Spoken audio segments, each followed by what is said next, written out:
Fiat Grande Punto je eden od... Grande Punto. Punto Evo je eden od tistih... Punto Evo, no? Fiat Punto? Ja. Fiat Punto je eden od tistih malčkov, ki v tej generaciji na cestah vztraja že od leta 2006. Sicer so ga v teh skoraj 8 letih že dvakrat posodobili, vendar oblika ostaja praktično nespremenjena, predvsem pa je nespremenjena tudi tehnika. Je zato sploh še dovolj v koraku s tekmeci, da prepriča nove kupce? Dejstvo je, da se Punto leta že precej poznajo. To se v notranjosti vidi po plastičnem okolju, ki nikakor več ne sledi konkurentom.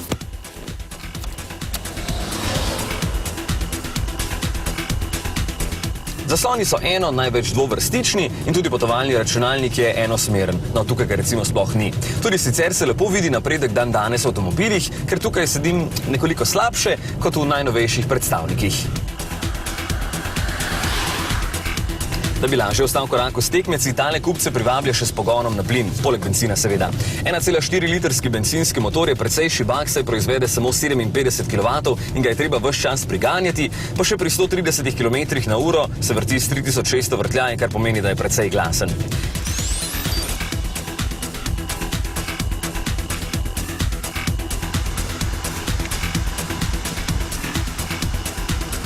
Na plin sem prevozil slabih 500 km, kar pomeni, da je bila povprečna poraba plina na 100 prevoženih kilometrov 7,8 litra, kar pa je dejansko dober rezultat, saj je LPG skoraj polovica cenejši od bencina.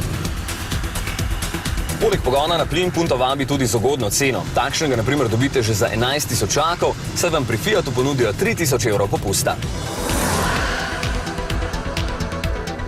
To je še vedno slabega 1500 več, kot stane Punto brez predelave na plin, zato dobro izračunajte, če se vam sploh splača. Ima pa ta čistejši izpuh, kar je tudi pomembno.